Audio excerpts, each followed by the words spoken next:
দর্শক, এই মুহূর্তে সিএমএম আদালতে আছেন সহকর্মী এস.এম. আরিফ। যুক্ত হচ্ছি তার সাথে। আরিফ, আপনার কাছ থেকে জানতে চাচ্ছি যে আনিসুল হক ও সালমান এফ রহমানকে আদালতে তোলার বিষয়ে আর কি তথ্য আছে আপনার কাছে, জানাবেন আমাদের। উপমা, বলা হয়েছিল যে দুপুরের পর যে কোনো সময় সালমান এফ রহমান এবং সাবেক আইনমন্ত্রী আনিসুল হককে তোলা হবে। তবে এখনও আমরা কিন্তু সিএমএম কোর্টে আছি, এখনও তাদেরকে ডিবি কার্যালয় থেকে আনা হয়নি, এখনও তো আদালতে তোলা হয়নি।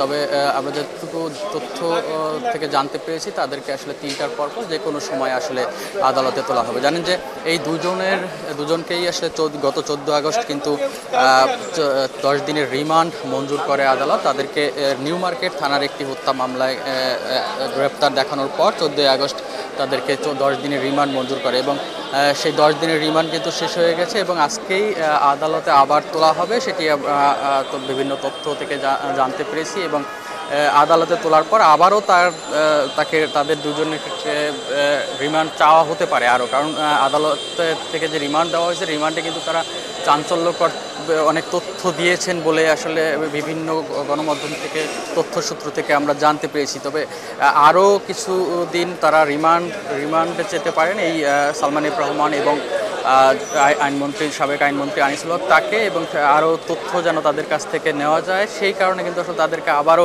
আদালতে তুলে রিমান্ড আবেদন চাইবেন এবং আদালত আসলে সেই রিমান্ড মঞ্জুর করেন কিনা সেটি আসলে দেখার বিষয়।